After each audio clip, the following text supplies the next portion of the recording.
जब कोई इंसान हद से ज्यादा डेस्परेट होकर किसी के पीछे भागने लगता है तो उसकी कोई वैल्यू नहीं रह जाती। इसलिए जब मुझे पता चला कि जिस स्कूल ब्यूटी ने मुझे 99 टाइम्स रिजेक्ट किया था उसे असल में मुझसे लव एट फर्स्ट साइट हुआ था, लेकिन सिर्फ इसलिए क्योंकि वो अपने पसंद के लड़के से चेस किए जाने वाले प्रोसेस को एंजॉय करना चाहती थी, उसने मुझे बार बार रिजेक्ट किया। ये जानने के बाद मैंने डिसाइड किया कि अब मैं उसे और भाव नहीं दूंगा और मैंने अपने प्रोफेसर को फॉरेन स्टडी एक्सचेंज प्रोग्राम के लिए अप्लाई कर दी। जाने से पहले मैंने सोचा कि जो खत्म करना है उसे पूरी तरह खत्म कर देना चाहिए, इसलिए मैंने लिन कैन्यू की बर्थडे पार्टी में उससे सारे रिश्ते तोड़ने का प्लान बनाया। लेकिन जब मैं वहां पहुंचा तो बर्थडे पार्टी पहले ही शुरू हो चुकी थी और प्राइवेट रूम के अंदर से जानी पहचानी आवाजें आ रही। लिu चेनचाओ अभी तक लेट कैसे है? कहीं वो कोई सरप्राइज तो प्लान नहीं कर रहा? उसने पहले ही 99 टाइम्स प्रपोज कर दिया है और अब 100 टाइम होने वाला है। लिन कैन्यू, अब तो तुम्हें उसे हाँ कह देना चाहिए ना? हाँ बिल्कुल, तुम भी तो उसे पसंद करती हो। अगर तुमने इस बार भी अपने होने वाले बॉयफ्रेंड को रिजेक्ट किया तो हो सकता है वो सच में भाग जाए। उन लड़कियों की छेड़छाड़ सुनकर लिन कैन्यू बहुत कॉन्फिडेंट लग रही थी। लिu चेनचाओ मुझे बहुत पसंद करता है, वो कहीं नहीं भागेगा। जब वो नेक्स्ट टाइम प्रपोज करेगा तब मैं उसे हाँ कह दूंगी। उसका ये ओवर कॉन्फिडेंट टोन सुनकर मुझे बहुत अजीब लगा। अब कोई नेक्स्ट टाइम नहीं हो। लिन कैन्यू को चेस करने के इन 2 सालों में मैंने अपनी सारी सेल्फ रिस्पेक्ट छोड़ दी थी। मैंने बाकी स्टूडेंट्स के ताने और मजाक को इग्नोर किया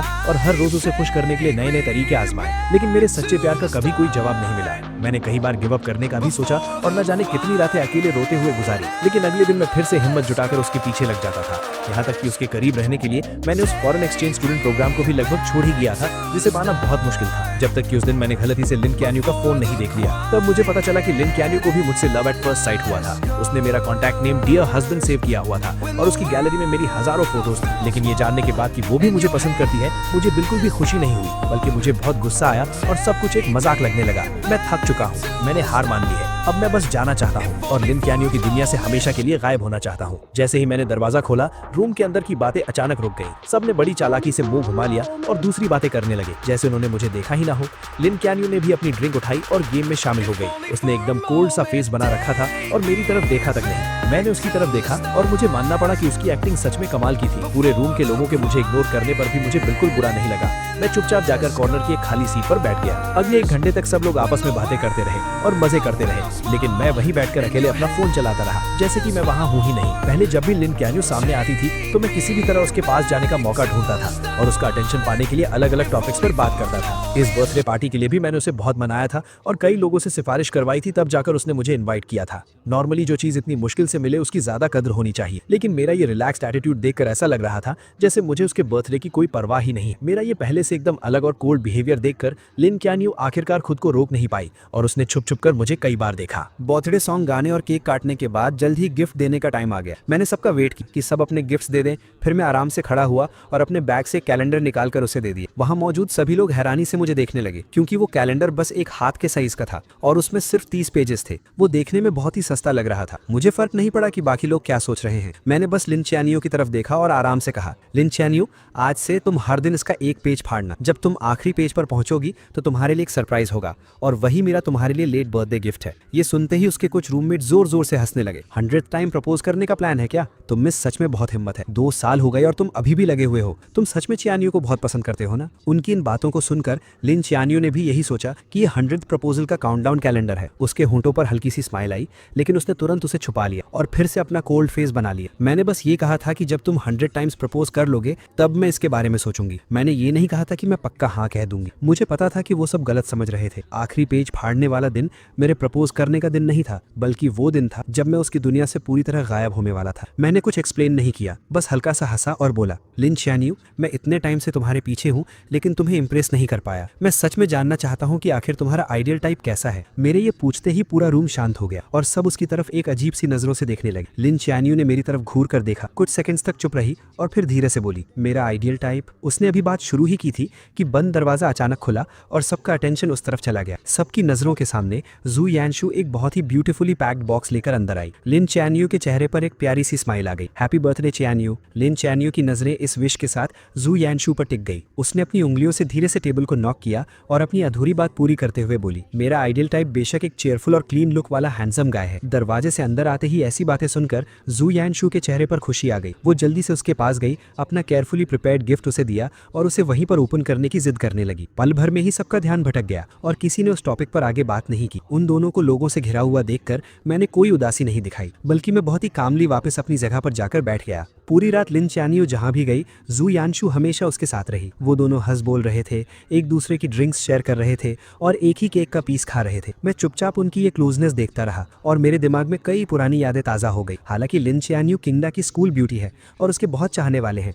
लेकिन वो हमेशा लड़कों से दूर ही रहती है। उसका इकलौता एक्सेप्शन जू यानशु है, जिसके साथ वो बचपन से बड़ी हुई है। वो उसके बिखरे बालों को सेट करती है, क्लासेस में उसके साथ बैठती है और उसका बैग उठाती है और उसके लिए दूसरे कॉलेजेस की लड़कियों से बैट लगाकर compete करती है। उसकी ये सारी स्पेशल ट्रीटमेंट मेरे दिन में कांटों की तरह चुभती थी। लेकिन सच्चाई पता चलने वाले दिन मुझे समझ आया कि भले ही लिन च्यानियो और जू यानशु बचपन के दोस्त हों, लेकिन पहले वो इतने क्लोज नहीं थे। जू यानशु पूरा दिन लिन च्यानियो के पीछे घूमती थी, लेकिन उसने कभी उसे भाव नहीं दिया था। मेरी एंट्री के बाद ही उसने जानबूझकर मेरे सामने जू यानशु के साथ क्लोज होने का नाटक शुरू किया था, सिर्फ इसीलिए ताकि मुझे जेलस फील हो और मैं उसे चेज करने के लिए और ज्यादा मोटिवेट हूँ। इसीलिए अब लिन च्यानियो को मेरे सामने ये सब नाटक देखकर मुझे सिर्फ हंसी आ रही थी। मैंने अपना ग्लास नीचे रखा, खड़ा हुआ और वॉशरूम चला गया। मैंने अपने चेहरे पर पानी के छींटे मारे, जिससे मुझे थोड़ा होश आया। मैंने अपने बैग से टिश्यू निकाला और चेहरे से पानी पोंछने लगा। मेरा चेहरा ढका हुआ था, इसलिए मुझे पता ही नहीं चला कि अचानक कोई मेरे पास आकर खड़ा हो गया। जब मैंने जू यानशु की वो अजीब सी ताने मारने वाली आवाज सुनी, तब मुझे एहसास हुआ कि कुछ गड़बड़ है। लोचेंजो,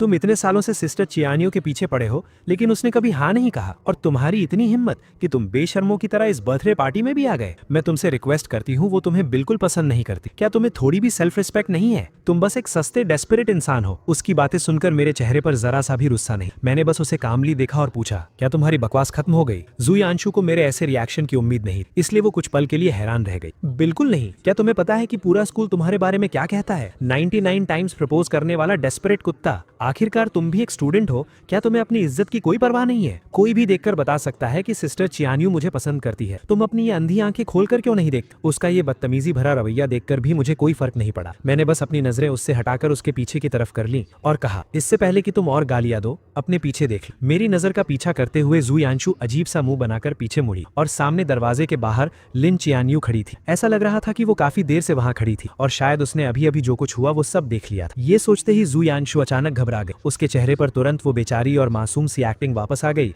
और उसका सारा एटीट्यूड गायब हो गया। वो जल्दी से उसके पास गई, उसका हाथ पकड़ा और घबराते हुए एक्सप्लेन करने लगी, सिस्टर चियानियो, आपने जो देखा वैसा कुछ नहीं है। ये लूचेंजू था। पहले इसी ने मुझे परेशान किया, लेकिन लिन चियानियो को जैसे कोई फर्क नहीं पड़ा। उसने अपनी आंखों से जू यानशु को मुझे बेइज्जत करते देखा था, फिर भी उसने ऐसे बिहेव किया जैसे उसने कुछ देखा ही ना हो। उसने मेरी तरफ एक नजर देखा, फिर अपनी जैकेट उतारकर जू यानशु को पहना दी। बाहर बहुत हवा है, तुमने इतने कम कपड़े पहने हैं, कहीं तुम्हें ठंड न लग जाए। ये कहते हुए उसने उसका हाथ पकड़ा और वापस प्राइवेट रूम की तरफ मुड़ गए। जू यानशु ने भी इस रिएक्शन की उम्मीद नहीं की। ये देखकर कि लिन चियानियो को मेरे बेइज्जत होने से कोई फर्क नहीं पड़ा, जू यानशु का कॉन्फिडेंस और बढ़ गया। उसने बहुत प्राउडली पीछे मुड़कर मेरी तरफ देखा और मुझे एक मजाक उड़ाने वाली स्माइल दी। मेरा सिर नीचे था, इसलिए मैंने जू यानशु का वो ताना नहीं देखा। मैंने गीले टिश्यू को मोड़कर डस्टबिन में फेंका और मुड़कर सीढ़ियों से नीचे चला गया। सीढ़ियां एकदम शांत थी, सिर्फ मेरे कदमों की आवाज आ। उस अंधेरे में जो कुछ भी अभी हुआ वो मेरे दिमाग में घूमने लगा और मेरे होठों पर एक हल्की सी हंसी आ। जब वो जू यानशु को जैकेट पहना रही थी तो उसकी नजरें साफ तौर पर मुझ पर टिकी थी, जबकि उसके मुंह से जू यानशु की फिक्र वाले वर्ड्स निकल रहे थे। मुझे मानना पड़ेगा, उसकी एक्टिंग स्किल्स सच में कमाल। अगर मुझे उसके छुपे हुए इरादों के बारे में पहले से पता ना होता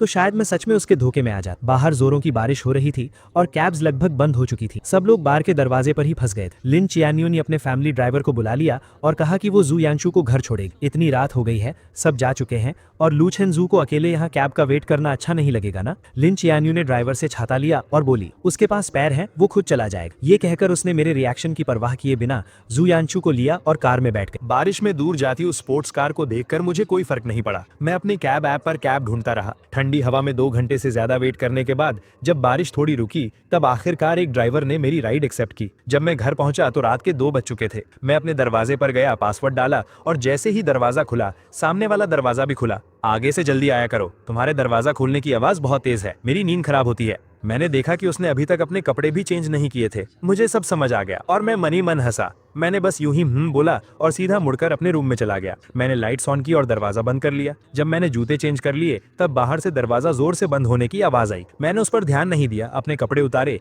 एसी ऑन किया और ब्लैंकेट ओढ़कर सोफा पर लेट गया। ये अपार्टमेंट मैंने 6 महीने पहले स्पेशली तब खरीदा था जब मुझे किसी से पता चला कि लिन चियानियो अपने हॉस्टल से बाहर शिफ्ट हो गई है। उसे चेस करने के लिए मैं भी यहाँ मूव हो गया और उसका नेबर बन गया। सुबह ब्रेकफास्ट देना, रात को गुड नाइट बोलना, हर रोज उससे मिलने के नए नए बहाने ढूंढना, ये सब मैं सिर्फ उसे उसे इम्प्रेस करने के लिए करता था, लेकिन मैं उसकी कितनी भी परवाह कर लूं, वो हमेशा मुझे इग्नोर ही करती थी। लेकिन जब मुझे उसके सीक्रेट के बारे में पता चला, तब मुझे समझ आया कि वो हमेशा बस इग्नोर करने का नाटक कर रही थी। जैसे आज रात वो बहुत पहले घर आ चुकी थी, उसने अपने कपड़े तक चेंज नहीं किए थे क्योंकि वो मेरी सेफ्टी को लेकर परेशान थी, इसलिए वो सोई नहीं। लेकिन मुझे देखते ही वो जानबूझकर उल्टी सीधी बातें करने लगी। मैं उसके इस मुंह पर कुछ और दिल में कुछ वाले नाटक से थक चुका था और अब मैं उसके इस नाटक का हिस्सा नहीं बनना चाहता था। मैंने अपना फोन निकाला, रियल एस्टेट ऐप ओपन किया और इस अपार्टमेंट की सेल लिस्टिंग डाल दी। क्योंकि मैंने जाने का फैसला कर लिया था, तो अब सब कुछ पूरी तरह से खत्म करना ही सही था। अगली सुबह एजेंट घर चेक करने आई। मैं नींद में उठा, दरवाजा खोला और उसे घर की सारी डिटेल्स बता दी। सब देखने के बाद मैं उसे बाहर छोड़ने ही वाला था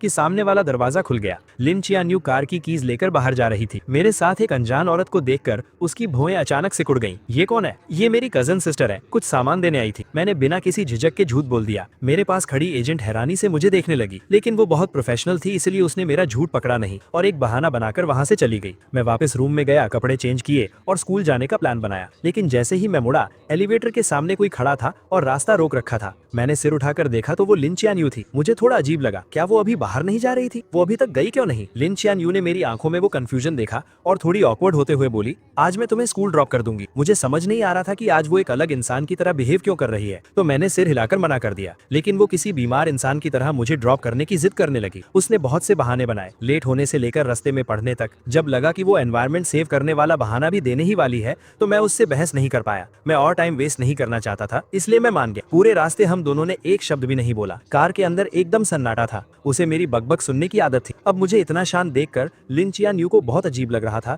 और उसके मन में एक हैरानी सी थी। ऐसा लग रहा था कि ये उसका वहम नहीं है, मैं इन कुछ दिनों में सच में बदल गया हूँ और ये बदलाव उसे अंदर ही अंदर घबरा रहा था। जब हम स्कूल पहुंचे, मैंने अपनी सीट बेल्ट खोली, बस थैंक यू कहा और पहले ही बाहर निकल गया। मैं तेजी से स्कूल गेट के अंदर गया और मैंने नोटिस किया कि वहां से गुजरने वाला हर इंसान मुझे एक बहुत अजीब नजर से घूर रहा है। यही लू चेंजू है, हाँ वही जो ट्रेंडिंग टॉपिक में है। कितनी शर्म की बात है। ये अजीब बातें सुनकर मैंने जल्दी से अपना फोन चेक किया और मुझे मेरे कुछ फ्रेंड्स के भेजे हुए लिंक्स दिखे। मैंने लिंक ओपन किया और देखा कि किसी ने लिन चियान्यू को चेस करने की मेरी पूरी कहानी गॉसिप पेज पर डाल दी थी और वो ट्रेंड कर रही थी। उस चिंग द डेस्परेट डॉग वाले टाइटल को देखकर मैं एकदम हैरान रह गया। उस टाइटल के अंदर सबसे पॉपुलर पोस्ट वही थी जिसमें मेरे लिन चियान्यू को चेस करने के सारे किस्से डिटेल में लिखे थे। हर एक छोटी चीज लिखी हुई थी, यहाँ तक कि मेरे लव लेटर्स का कॉन्टेंट भी पब्लिक कर दिया गया था। दूर से मैंने देखा कि स्कूल नोटिस बोर्ड के सामने बहुत सारे लोग जमा। उस बोर्ड पर मेरे लिखे हुए लव लेटर्स चिपकाए गए और वो भीड़ उन पर हंसते हुए मजाक उड़ा रही। अरे बाप रे, तुम्हारी आंखों में डूब जाना कितना क्रिंजी है। 99 लव लेटर्स, ये लव स्ट्रक लोग कितने डरावने होते हैं। क्या ये चिंगदा का नंबर 1 जीनियस नहीं है? ये इतना डेस्परेट कैसे हो सकता है? ये बेइज्जती भरे ताने सुनकर मेरा दिल बैठ। मैं सीधा भीड़ के बीच घुसा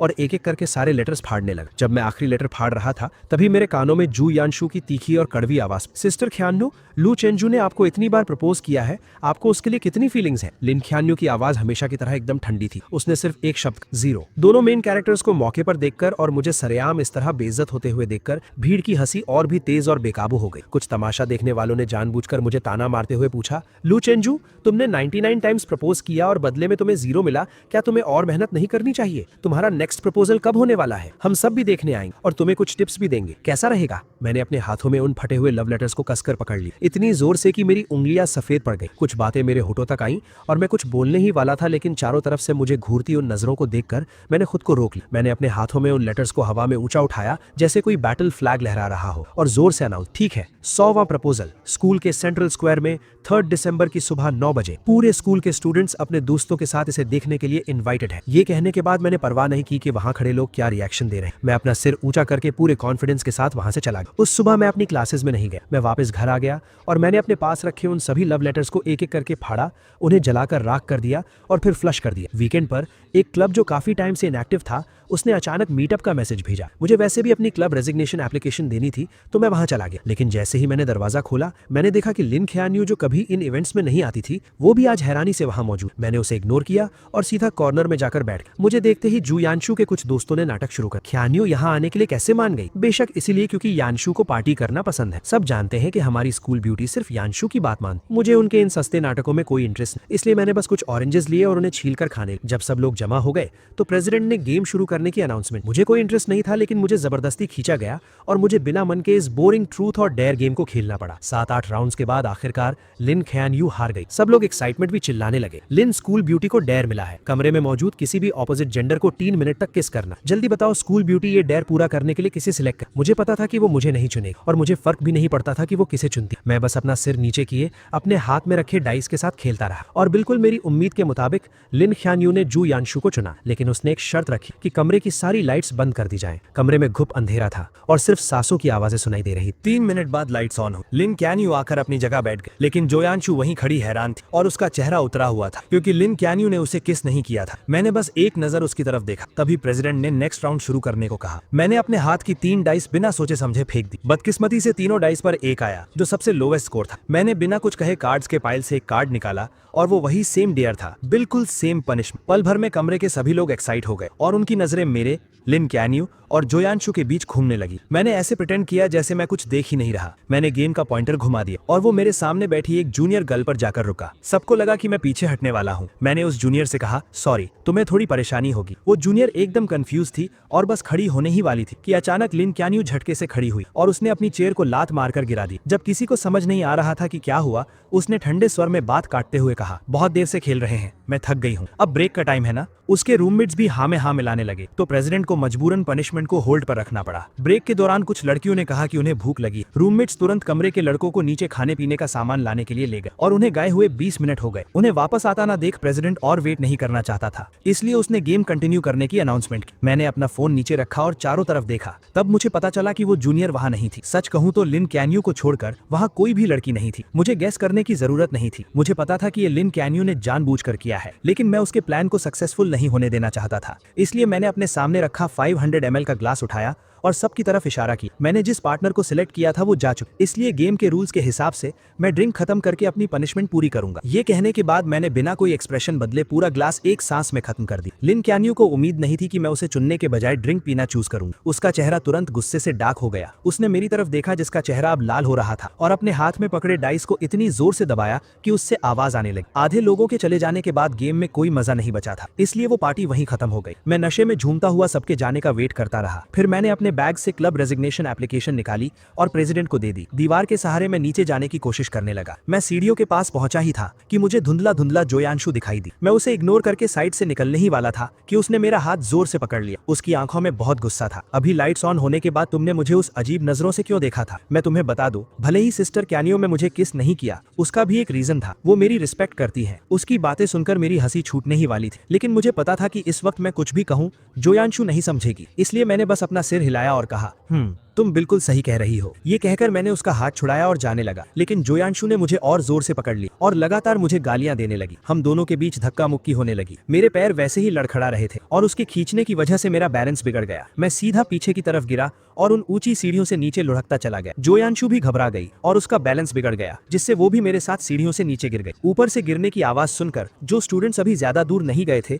वो तुरंत मुड़े और वापस भागे। हम दोनों को इतनी बुरी तरह घायल देखकर सब घबरा गए। आखिर में लिन ख्यान यू ने किसी को कांटेक्ट किया और हमें अपने फैमिली हॉस्पिटल भेज दिया। चेकअप के बाद डॉक्टर ने बताया कि मेरी हड्डी क्रैक हो गई है और अगर टाइम पर सर्जरी नहीं हुई तो मैं हमेशा के लिए डिसेबल्ड हो सकता हूँ।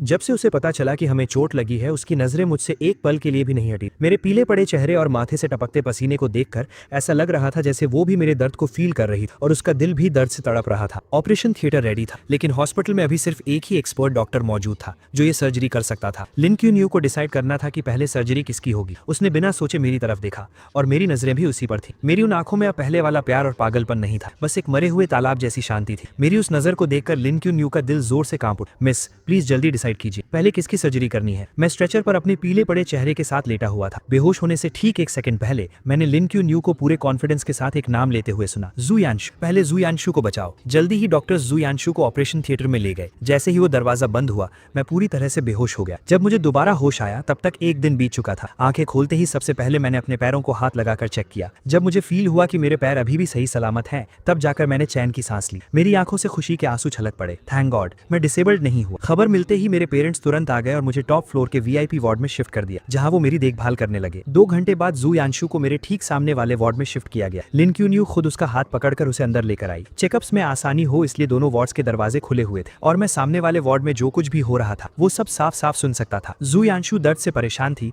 तो लिन क्यून्यू को अलग अलग बातों से उसका ध्यान भटकाने की कोशिश कर रही थी। हॉस्पिटल का खाना उसे पसंद नहीं आ रहा था तो लिन क्यून्यू खुद घर जाकर उसके लिए लाइट और हेल्दी खाना बनाकर लाई। वार्ड में खाली बैठे उसे बोर फील हो रहा था तो लिन क्यून्यू उसके टाइम पास के लिए अलग अलग मजेदार चीजें लेकर आई। इन 10 दिनों में वो दोनों इतने क्लोज हो गए कि नर्सेस भी गॉसिप करने लगी कि क्या हॉस्पिटल के डायरेक्टर को उनका होने वाला दामाद मिल गया है। मैं चुपचाप ये सब सुनता रहा और मैंने कोई दखल नहीं दिया, लेकिन मुझे अच्छे से पता था कि लिन क्यून्यू ये सब नाटक सिर्फ मुझे दिखाने के लिए कर रही है। आखिरकार मैंने इस वार्ड का दरवाजा सैकड़ों बार बंद किया था, लेकिन हर बार दरवाजा बंद होते ही कोई नर्स चेकअप के लिए आ जाती। ये कोई इत्तेफाक तो बिल्कुल नहीं। डिस्चार्ज वाले दिन मुझे बेसमेंट पार्किंग में वो दोनों फिर मिल गए। मुझे आता देख लिन क्यून्यू ने व्हील चेयर पर बैठी जू यांशु को उठाया और कार में बिठा दिया। लू चेंजो, मैंने सुना है तुम क्यून्यू के घर के सामने ही रहते हो, चलो हम तुम्हें ड्रॉप कर देते हैं। मैं उनसे कोई बात नहीं करना चाहता था तो मैंने बिना सिर उठाए सीधा अपनी कैब में बैठ गया। जब कैब मेरे अपार्टमेंट के नीचे पहुंची मैंने अपने पेरेंट्स की हेल्प लेने से मना कर दिया और अपनी क्रचेस के सहारे अकेले ही घर चला गया। एलिवेटर बेसमेंट 1 से फर्स्ट फ्लोर पर आई। लिन क्यून्यू जिसे जू यांशु को घर छोड़ने जाना था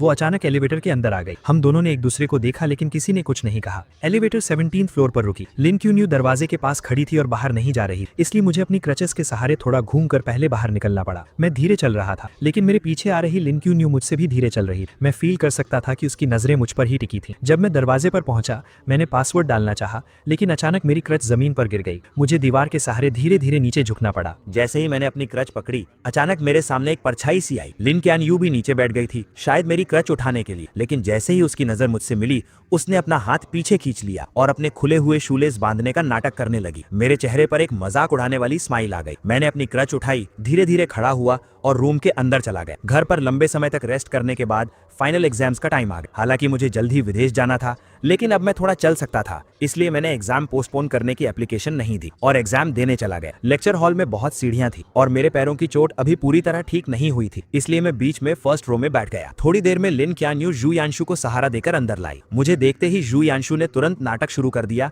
कि उसके पैर में दर्द है और उसे फर्स्ट रो में ही बैठना है। लिन क्यान यू उसे मेरे बगल वाली सीट तक ले आई और खुद दीवार के साथ वाली सीट पर बैठ गए। एग्जाम जल्द ही शुरू हो गया। जू यांशु ने वेट किया और जैसे ही टीचर आखिरी सीढ़ी से नीचे उतरा उसने चुपके से पेपर की एक चिट मेरी डेस्क पर फेंक दी जो बीच के आयल से पार होकर मेरे पास आई। मेरा पेन पकड़ा हुआ हाथ रुक गया। मुझे कुछ समझ आता उससे पहले ही टीचर मुड़ा और उसने मुझे डांट दी। एग्जाम से पहले ही मैंने बार बार कहा था कि मार्क्स कम आए तो चलेगा लेकिन कैरेक्टर पर कोई सवाल नहीं उठना चाहिए। चीटिंग बिल्कुल अलाउ नहीं और तुमने जानबूझकर ये गलती की है। लू चेन चाओ, तुम्हारा एग्जाम कैंसिल किया जाता है। तब जाकर मुझे समझ आया कि यू यांशु का असली प्लान क्या था, लेकिन मैं चुपचाप ये इल्जाम अपने सिर नहीं लेना चाहता था। मैं तुरंत खड़ा हुआ और अपने डिफेंड में कहा कि सीसीटीवी फुटेज चेक किया जाए। बदकिस्मती से सुबह ही टीचिंग बिल्डिंग की इलेक्ट्रिसिटी कट गई थी, इसलिए क्लास का सीसीटीवी कैमरा चालू नहीं था। यू यांशु के चेहरे पर हैरानी से खुशी में बदलते हुए एक्सप्रेशन को देखकर मुझे बहुत गुस्सा आ रहा था। लिन क्यान यू यांशु के बगल में बैठी और उसने सब कुछ अपनी आंखों से देखा था। टीचर भी किसी बेकसूर को सजा नहीं देना चाहता था, इसलिए उसने तुरंत लिन क्यान यू को आगे बुलाया। किंगडा की टीचिंग बिल्डिंग लिन फैमिली ने ही इन्वेस्ट की थी। लिन क्यान यू को किसी की चापलूसी करने की जरूरत नहीं और वो हमेशा फेयर रहती, इसलिए टीचर्स और स्टूडेंट्स के बीच उसकी बात को बहुत अहमियत दी जाती। पूरी बात सुनने के बाद लिन क्यान यू ने आंखें उठाकर मुझे देखा और फिर बहुत ही कामनेस के साथ बोली, जिसने चीटिंग की वो यू यांशु नहीं है। उसके ये कहते ही मेरे ऊपर लगा इल्जाम पक्का हो। लू चेन चाओ, अब तुम्हारे पास क्या बहाना है? तुमने चीटिंग की, उसे एक्सेप्ट भी नहीं कर रहे और उल्टे अपनी क्लासमेट पर इल्जाम लगा रहे हो। तुम सच में सुधरने वाले नहीं। तुम्हारे पिछले मार्क्स भी कहीं चीटिंग से तो नहीं आए थे? कुछ भी हो जाए इस बार मैं इसे पूरे स्कूल में अनाउंस करके तुम्हें पनिश करूंगा। मैं अपनी जगह पर ही खड़ा रह गया। मुझे ऐसा लगा जैसे मैं किसी बर्फ की खाई में गिर गया। मुझे लगा था कि सही और गलत के बीच फैसले के वक्त लिन क्यान यू हमेशा अपने प्रिंसिपल्स को फॉलो करेगी, इसलिए मैंने उसका नाम लिया। लेकिन मुझे बिल्कुल उम्मीद नहीं थी कि सब कुछ अपनी आंखों से देखने के बावजूद वो यू यांशु को बचाने के लिए झूठ बोलेगी। अब मैं कितनी भी सफाई दे दूं सब बेकार था। मैंने लिन क्यान यू को गहरी नजरों से देखा और बिना एक शब्द कहे वहां से चला गया। मेरी उन लाल आंखों को देखकर लिन क्यान यू अचानक घबरा गई। वो बिना सोचे मेरे पीछे आई और मेरा रास्ता रोक। लू चेन चाओ, मुझे पता है इस मामले में गलती यांशु की थी, लेकिन वो बहुत सेंसिटिव है। मैं नहीं चाहती कि लोग उसके बारे में बातें बनाएं। उसने मुझे एक बार भी सॉरी नहीं कहा, बस यू यांशु को डिफेंड करने में लगी हुई थी। मुझे तो शक होने लगा था कि उस दिन जो फोटोज मैंने देखी थी वो कहीं कोई सपना तो नहीं था, तो इसी वजह से तुमने मुझे फंसाने में उसकी मदद की। वो लोगों के ताने नहीं सह सकती लेकिन मैं सह सकता हूँ, है ना? लिन चैन-यू, तुम्हें लगता है कि मैंने तुम्हें 99 टाइम्स प्रपोज किया है तो मैं बहुत बेशर्म हूँ और मैं इतना स्ट्रांग बन चुका हूँ कि मुझे किसी की बातों से कोई फर्क नहीं पड़ता। मेरी ये हालत देखकर लिन चैन-यू की बाई आंख फड़कने लगी। उसने सीधा मेरा हाथ पकड़ा और बोली, मेरा वो मतलब नहीं था, ये सिर्फ एक एग्जाम है, क्रेडिट्स बाद में मेकअप किए जा सकते हैं। आज तुम्हारे साथ जो भी नाइंसाफी हुई है, मैं आगे चलकर उसे ठीक करने का कोई ना कोई रास्ता निकाल लूंगी। ठीक करना? तुम तो मुझे पसंद भी नहीं करती, फिर इसे कैसे ठीक करोगी? मेरा ये मजाक उड़ाने वाला टोन सुनकर लिन चैन-यू का दिल बैठ गया और वो लगभग अपने दिल की बात बोलने ही वाली थी। किसने कहा मैं पसंद नहीं करती? ये बोलते ही उसे एहसास हुआ कि उसने कुछ गलत बोल दिया है। उसने जल्दी से खुद को रोका और कहा, तुम मुझ पर ट्रस्ट करो, तुम्हारे 100th प्रपोजल के दिन मैं तुम्हें सब कुछ वापस लौटा दूंगी। लिन चैन-यू बस यही कहने वाली थी कि वो मेरे प्रपोजल को पक्का एक्सेप्ट कर लेगी। पहले वो इतनी आसानी से अपनी फीलिंग शो नहीं करती थी, लेकिन अब मुझे कोई फर्क नहीं पड़ता था। मैंने उसका हाथ झटक दिया और बोला, तो फिर उस कैलेंडर के पेजेस फाड़ती रहो और आखिरी दिन का वेट करो।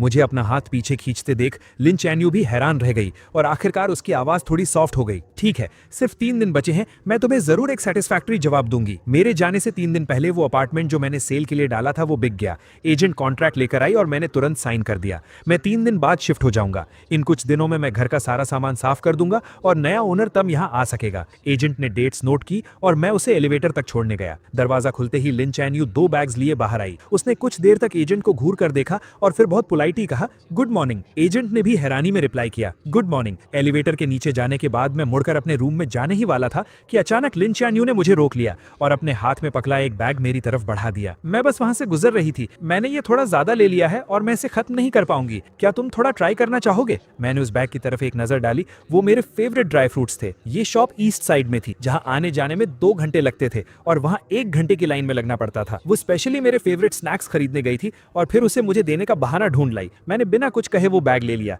लेकिन घर के अंदर जाते ही मैंने उस बैग को हवा में उछाल कर फेंक दिया और वो सीधा डस्टबिन में जाकर गिरा। जाने से 2 दिन पहले मैं प्रिंटिंग शॉप गया और मैंने हजारों रुपए खर्च करके 5 उंगलियों के साइज के 10,000 कार्ड्स प्रिंट करवाए। मैं अपने पुराने हॉस्टल गया और अपने रूममेट्स को एक काम दिया। मैंने उनसे कहा कि 3 तारीख को वो मेन बिल्डिंग की छत पर जाएं और इन कार्ड्स को पूरे स्क्वायर पर उड़ा दें। रूममेट्स को भी पता था कि हाल ही में क्या हुआ है। मुझे अभी भी हार ना मानता देख वो सब मुझे समझाने लगे, चंचू रहने दो ना, लिन चैन-यू ने तुम्हारे साथ इतना बुरा किया, तुम खुद को और क्यों तकलीफ दे रहे हो? हाँ यार, उसने सच में बहुत गलत किया है, तुम्हारा प्यार डिजर्व नहीं करती वो। हालांकि मैं मूव ऑन कर चुका था, लेकिन अपने दोस्तों को अपनी इतनी परवाह देख मुझे बहुत अच्छा लगा। मैंने कहा, टेंशन मत लो, मुझे पता है मैं क्या कर रहा हूँ, तुम बस मेरे लिए वो कार्ड्स उड़ा देना। मैंने पहले ही एक क्लीनिंग कंपनी हायर कर ली है जो बाद में सब साफ कर देगी और मेरा प्रपोज करने का कोई प्लान नहीं है। मैं असल में हमेशा के लिए गुड बाय कहना चाहता हूँ। मेरी बातें सुनकर वो सब हैरान रह गए। उन्हें समझ नहीं आया कि मेरे दिमाग में आखिर चल क्या रहा है। मैंने उन्हें थैंक यू बोला और मुड़कर वहां से चला गया। मुझे दूर जाते देखकर मेरे रूममेट्स ने कार्ड बॉक्स खोला और उसमें से एक कार्ड निकाला। उस पर सिर्फ एक लाइन लिखी थी, लू चेन-जियू अब कभी लिन चैन-यू को पसंद नहीं करे। जाने से 1 दिन पहले मैं स्कूल गया और अपनी सारी फॉर्मेलिटीज पूरी करने के बाद घर आकर पैकिंग शुरू कर। मुझे यहाँ शिफ्ट हुए सिर्फ आधा साल हुआ था, इसलिए मेरे पास ज्यादा सामान नहीं, लेकिन जो था उसमें से ज्यादातर लिन चैन-यू से जुड़ा। मैंने कुछ बॉक्सेस लिए और उन सब चीजों को उसमें भेज। वो स्कार्फ जिससे बुनने में मुझे आधा महीना लगा था, मैंने उसे उधेड़ कर सिर्फ एक धागे का गोला बना। वो सिरामिक वेस्ट जो उसने चैरिटी में दिया था और मैंने उसे बहुत मुश्किल से ऑक्शन में खरीदा। मैंने उसे तोड़कर टुकड़े टुकड़े कर दी। जो लव लेटर्स मैंने रातों को जागकर उसके लिए लिखे थे, मैंने वो सब पेपर श्रेडर बॉक्स डस्टबिन में। उन सारी चीजों के जाते ही मेरा और लिन चैन-यू का सारा पास्ट खत्म। आखिर में घर में सिर्फ 2 कपड़े बचे। ये वही शर्ट और लूज ब्लैक जीन्स थी जो उसने उस दिन पहनी थी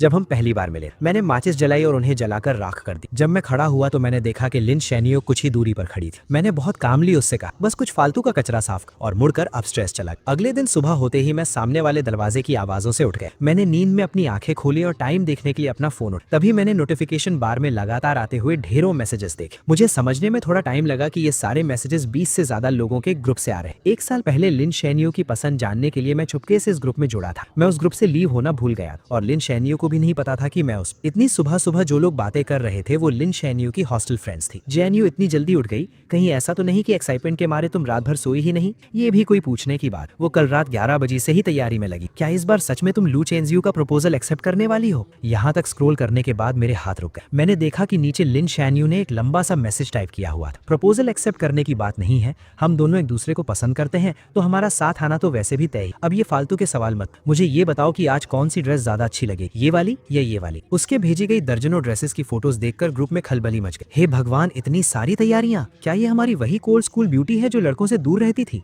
उन सब के रिएक्शंस के बीच लिन चैन-यू ने सिर्फ एक ही रिप्लाई किया, मैं उसे बहुत पसंद करती और इस जिंदगी में मुझे उसके अलावा और कोई नहीं चाहिए। ये एक लाइन देखकर मेरी हंसी छूट गई। और मेरे दिमाग में पुरानी बातें घूमने लगी। उसका ये मुझे पसंद है वाला मैसेज देखकर मुझे ओ हेनरी की कहानियों की तरह एक बहुत बड़ा मजाक महसूस हुआ। वो मुझे पसंद करती थी, इसलिए उसने 99 टाइम्स मेरा प्रपोजल रिजेक्ट और मुझे सबके सामने एक मजाक बनने। वो मुझे पसंद करती थी, इसलिए वो मुझे इग्नोर करती थी और जानबूझकर दूसरे लड़कों के क्लोज जाकर मुझे जेलस फील कराती। वो मुझे पसंद करती थी, इसलिए उसने सच को झूठ में बदलकर मुझ पर झूठे इल्जाम लगाए और मेरी सच्ची फीलिंग्स को पैरों तले रौंद दिया। अगर उसका प्यार ऐसा है तो मुझे ऐसा प्यार नहीं चाहिए। ग्रुप चैट में मैसेजेस अब और तेजी से आ रहे थे। हॉस्टल में रहने वाली कुछ लड़कियों ने वहां की कुछ फोटोज भेजी। अभी बस 7 बज रहे थे, लेकिन स्क्वायर में पहले से ही बहुत भीड़ जमा हो गई। सब मेरा 100th प्रपोजल देखने आए थे। जैनियो जल्दी आओ, कहीं ऐसा ना हो कि प्रपोजल शुरू हो जाए और तुम जो मेन हीरोइन हो तुम्हें अंदर घुसने की जगह नहीं मिले। मैं ग्रुप से बाहर निकलने ही वाला था कि मैंने देखा लिन चियनयू ने मुझे एक मैसेज भेजा था। मैं निकलने वाली हूँ और तुम? मैं भी निकलने के लिए तैयार हूँ, बस फर्क इतना है कि मैं हमेशा के लिए निकलने वाला हूँ। मुझे अचानक ये देखने का बहुत मन हुआ कि ग्राउंड पर उन कार्ड्स को हवा में उड़ता देखकर लिन चियनयू का रिएक्शन क्या हो। जब उसे पता चलेगा कि मैं देश छोड़कर जा चुका हूँ तो उसे कैसा फील होगा। लेकिन अफसोस, मैं वो सब नहीं देख पाऊंगा। आज के बाद लिन चियनयू से मेरा कोई लेना देना नहीं है। मैंने आराम से अपनी पैकिंग खत्म की, मुड़कर उस खाली रूम को देखा और फिर अपना फोन निकालकर लिन चियनयू के सारे नंबर्स और अकाउंट्स ब्लॉक कर दिए। ये सब करने के बाद मुझे इतनी शांति मिली जो मैंने पहले कभी फील नहीं की थी। मैंने अपना सूटकेस उठाया, मुड़कर दरवाजे से बाहर निकला और अपनी एक नई और बेहतरीन जिंदगी की तरफ कदम बढ़ा। 9 बजने में अभी 5 मिनट बाकी। स्क्वायर में इतनी भीड़ थी कि पैर रखने की भी जगह नहीं। यहाँ तक कि सिक्योरिटी गार्ड्स को भी ऑर्डर मेंटेन करने के लिए आना पड़ा। नीचे इतने सारे लोगों की भीड़ को देखकर मेरे रूममेट्स हैरान रह गए और खुशी से बातें करने लगे। इतने सारे लोग, इसका मतलब है जो भी होने वाला है वो तुरंत पूरे स्कूल में फैल जाएगा। ये अच्छा ही है, वरना चैन झुके जाने के बाद भी लोग पीठ पीछे उसके बारे में बातें करते रहेंगे। वो आपस में बातें कर ही रहे थे कि टाइम हो गया। 8:59 हो गए हैं। चैनझू पहुंच चुका होगा। जल्दी करो, जो कार्ड्स फेंकने वाले हैं और जो फोटोज क्लिक करने वाले हैं सब रेडी हो जाओ। हमें चैनझू के फ्लाइट में बैठने से पहले उसे ये नजारा जरूर दिखाना है। उनकी बात खत्म होते ही 9 बजे का अलार्म बज उठा। 2 लड़के राइट और लेफ्ट साइड में अपनी पोजीशन पर खड़े हो गए और विंडो पर रखे उन कार्ड्स के ढेरों को हवा में उड़ा दी। पल भर में ही वो सफेद कार्ड 16th फ्लोर की छत से हवा में तैरते हुए नीचे गिरने लगे। स्क्वायर में खड़े किसी कमजोर नजर वाले स्टूडेंट ने चिल्लाकर कहा, देखो स्नो गिर रही है, और सब ने अपना सिर ऊपर उठा लिया। जैसे ही वो कार्ड्स नीचे गिरने वाले थे,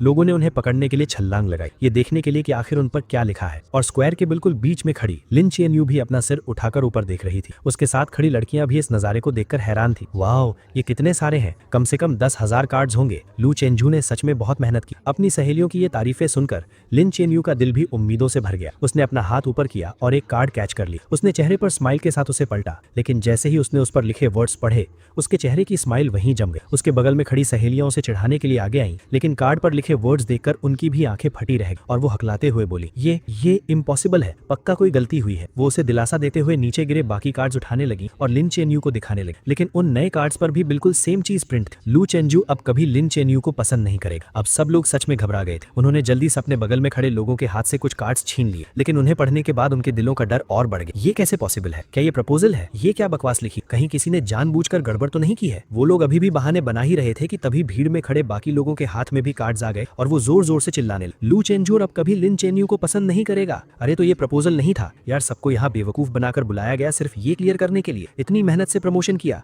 अब तो पूरे स्कूल को पता चल गया। लोगों की तेज होती इन आवाजों और बातों को सुनकर लिन चेनयू के चेहरे का रंग धीरे धीरे उड़ गया। उसे ऐसा लगा जैसे किसी ने उसका दिल जकड़ लिया हो। उसके दिमाग में ऑक्सीजन की कमी होने लगी और सब कुछ ब्लैंक हो गया। उसकी आंखों में सिर्फ हैरानी और डर साफ दिखा जा सकता था। स्क्वायर में खड़े हजारों लोग पंजों के बल उठकर उसका रिएक्शन देखने की कोशिश कर रहे थे और सबकी उम्मीदों के मुताबिक उसने अपने हाथ के कार्ड्स फेंक दिए और तेज कदमों से मेन बिल्डिंग की तरफ भागने लगे। तमाशा देखने वाले लोग भी तुरंत उसके पीछे पीछे जाने लगे। आखिरी कार्ड्स का बंडल नीचे फेंकने के बाद रूममेट्स भी जाने की तैयारी कर रहे, लेकिन जैसे ही वो दरवाजे के पास पहुंचे, सामने से लिन चैनियो आ गई। वो अपनी सहेलियों के साथ भागकर ऊपर आई थी और कुछ ही सेकंड्स में उनके पीछे तमाशा देखने वालों की भारी भीड़ भी वहां आ गई। लिन चैनियो को देखकर रूममेट्स ने तुरंत उसे ताना मारना शुरू कर दी। ओहो, तो ये हमारी चिंगडा की स्कूल ब्यूटी है ना? क्या तुम कहती नहीं थी कि लू चेन्झो तुम्हारे लायक नहीं है? तो फिर तुम इस बोरिंग से तमाशे में हिस्सा लेने क्यों आई हो? उनकी ये तानेबाजी सुनकर लिन चैनियो के हाथ कसकर मुट्ठी बन गए। उसका चेहरा गुस्से से लाल हो गया और उसने पूछा, क्या ये कार्ड्स तुम लोगों ने अपनी मर्जी से नीचे फेंके हैं? अपनी मर्जी शब्द सुनकर तीनों लड़के जोर से हंस पड़े। हमारी इतनी हिम्मत कहाँ? ये सब लू चेन्झो ने बहुत सारे पैसे खर्च करके प्रिंट करवाए थे और बहुत मेहनत से स्कूल तक लेकर आया था। हम तो बस उसका आखिरी काम पूरा करने वाले मजदूर हैं। ये सुनकर पीछे खड़े स्टूडेंट्स आपस में फुसफुसाने लगे। लिन चैनयू को तो लू चेन्झो पसंद नहीं था ना?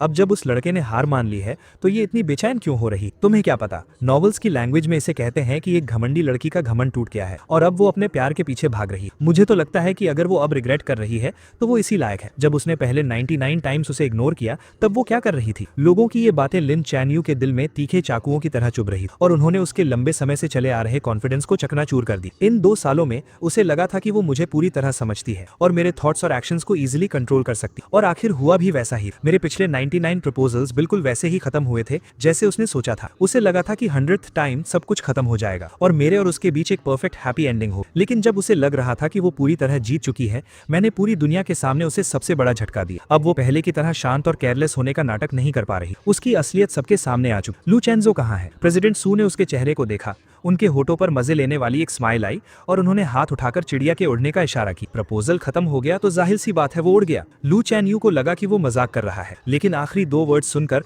उसके दिल की धड़कन कुछ सेकंड्स के लिए रुक गई। उड़ गया का मतलब क्या है? अचानक उसके मन में एक बहुत बुरा ख्याल आया। उसने सामने खड़े लड़कों को धक्का दिया और छत की तरफ भागी। छत बिल्कुल खाली थी, वहां कोई नहीं था और सीढ़ियों और एलिवेटर में लोगों की इतनी भीड़ थी कि मेरा नीचे जाना इम्पॉसिबल था। क्या लू चेंसो आज स्कूल नहीं आया था? ये एहसास होते ही वो बुरी तरह घबरा गई और उसे समझ नहीं आ रहा था कि वो क्या करे। सिक्योरिटी गार्ड्स ने आखिरकार मेन बिल्डिंग में फंसी सारी भीड़ को बाहर निकाला। अपनी सहेलियों के सहारे लिन चैन यू नीचे आई। उसने देखा कि 7-8 स्वीपर्स जमीन से वो कार्ड्स साफ कर रहे थे। वो बिना कुछ सोचे नीचे झुकी और एक कार्ड उठाया जिस पर जूतों के निशान छपे थे। अब जब उसने उन वर्ड्स को देखा तो उसकी फीलिंग्स बदल चुकी थी। उसका गुस्सा और हैरानी अब एक कभी ना खत्म होने वाले डर और घबराहट में बदल चुके थे। कुछ नहीं होगा चैन यू, लू चेंजो ने ये सब पक्का उस सस्पेंशन वाले मामले के गुस्से में किया होगा। तुम वापस जाओ और उसे अच्छे से एक्सप्लेन करो। अपने दिल की सारी बातें उसे बता दो। वो तुम्हें बहुत पसंद करता है, वो तुम्हें पक्का माफ कर देगा। हाँ, उसने तुम्हें 2 साल चेज किया है और 99 टाइम्स प्रपोज किया है। इस बार वो पक्का बस ऐसे ही गुस्सा दिखा रहा है। तुम उसे थोड़ा सा मना लोगी तो वो मान जाएगा। हालांकि सब लोग उसे पॉजिटिव बातें बोलकर समझा रहे थे, लेकिन लिन चैन यू के सिक्स्थ सेंस उसे बता रही थी कि इस बार सब कुछ पहले से बिल्कुल अलग है। वो अपनी उस घबराहट को रोक नहीं पा रही थी और उसे अपनी सहेलियों की बातें भी शोर लग रही थी। परेशान होकर वो सीधा कार ड्राइव करके अपार्टमेंट की तरफ निकल गई। वो मुझे ढूंढकर सब कुछ क्लियर करना चाहती थी। 10:30 पर उसने अपनी कार पार्क की और जैसे ही सोसाइटी के गेट पर पहुंची उसने डस्टबिन साफ करने वालों को देखा। अचानक उसे कल रात का वो सीन याद आ गया जब मैं जमीन पर बैठकर कुछ जला रहा था। उस वक्त भी उसे लगा था कि कुछ अजीब है, लेकिन उसने मुझसे पूछा नहीं। अब वो देखना चाहती थी कि आखिर मैंने क्या जलाया था, लेकिन गार्ड ने वहां नया डस्टबिन रख दिया था। क्लीनिंग ट्रक दूर जा चुका था तो मजबूरन लिन चैन यू हाथ में वो कार्ड लिए ऊपर चली गई। एलिवेटर का दरवाजा खुलते ही वो सामने रखे कुछ बड़े लगेज बॉक्सेस के कारण अंदर ही फंस गई। पास खड़े लड़के ने देखा कि वो बाहर नहीं आ पा रही है तो उसने जल्दी से सॉरी बोला और लगेज हटाने लगा। लिन चैन यू ने अंदाजा लगाया कि शायद ये कोई नया नेबर है जो पास वाले अपार्टमेंट में शिफ्ट हुआ है, लेकिन जैसे ही वो अपने दरवाजे पर पहुंची उसने देखा कि सामने वाला दरवाजा आधा खुला हुआ था। उसने हाथ उठाकर नॉक किया। अंदर बिल्कुल सन्नाटा था। इस अजीब सन्नाटे की वजह से लिन चैन यू की भौहें सिकुड़ गईं। वो बस दरवाजा खोलकर अंदर देखने ही वाली थी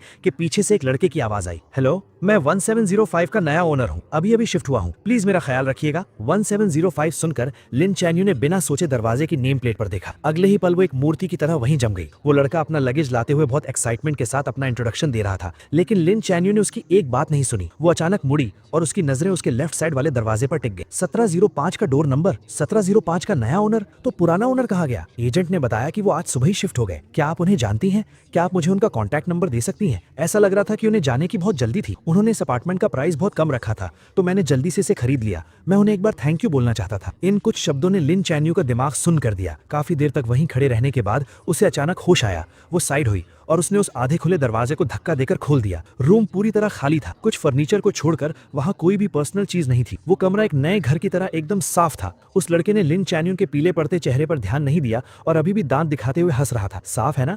एजेंट ने बताया कि उस भाई ने 3 दिन तक सफाई की क्योंकि सारा सामान ले जाना मुश्किल था तो उसने बहुत सी चीजें फेंक भी दी। लिन चैन यू को याद ही नहीं था कि वो अपने घर वापस कैसे पहुंचा। जब उसे होश आया तो उसने खुद को दरवाजे के पास जमीन पर गिरा हुआ पाया। उसके पैरों में कोई जान नहीं बची थी और वो पूरी पसीने में भीगी हुई थी जैसे अभी अभी पानी से निकाली गई हो। उसने अपना फोन निकाला, वी चैट पर मेरी प्रोफाइल ओपन की और कांपते हाथों से कुछ वर्ड्स टाइप किए। तुम यहाँ से शिफ्ट क्यों हो गए? जैसे ही उसने सेंड बटन दबाया स्क्रीन पर एक लाल निशान आ गया। उस लाल निशान को देखकर उसकी आंखें कुछ सेकंड्स के लिए वहीं टिक गईं। फिर भी उसे यकीन नहीं हुआ तो उसने कुछ और मैसेजेस सेंड किए, लेकिन हर बार वही सेम फेल्ड मैसेज की वार्निंग आई। फोन की स्क्रीन को देखकर उसे ऐसा लगा जैसे किसी ने उसका गला घोंट दिया हो और उसकी सांस रुकने लगी। जैसे ही उसकी सांस रुकने वाली थी फोन बजा। उसने अपना हाथ हटाया और फोन उठाया। तभी उसे अपनी रूममेट की घबराई हुई आवाज सुनाई दी, चियन चिएन्यू, गड़बड़ हो गई। लू चेंजू इटली चला गया है। मैंने अभी अभी नोटिस बोर्ड पर एक्सचेंज स्टूडेंट लिस्ट में उसका नाम देखा है। ये बात लिन चिएन्यू के दिल में किसी बिजली की तरह गिरी और एक तूफान ले आई। उसने कैबिनेट पकड़कर खड़े होने की कोशिश की, लेकिन उसके सुन्न पड़े पैर उसका साथ नहीं दे रहे थे। वो सीधे सिर के बल जमीन पर गिर पड़ी और उसका माथा दीवार के कोने से जोर से टकराया। वहां एक गहरा घाव हो गया और खून तेजी से बहने लगा। पास गिरे फोन से घबराई हुई आवाजें आ रही थी। तुम्हें क्या हुआ है?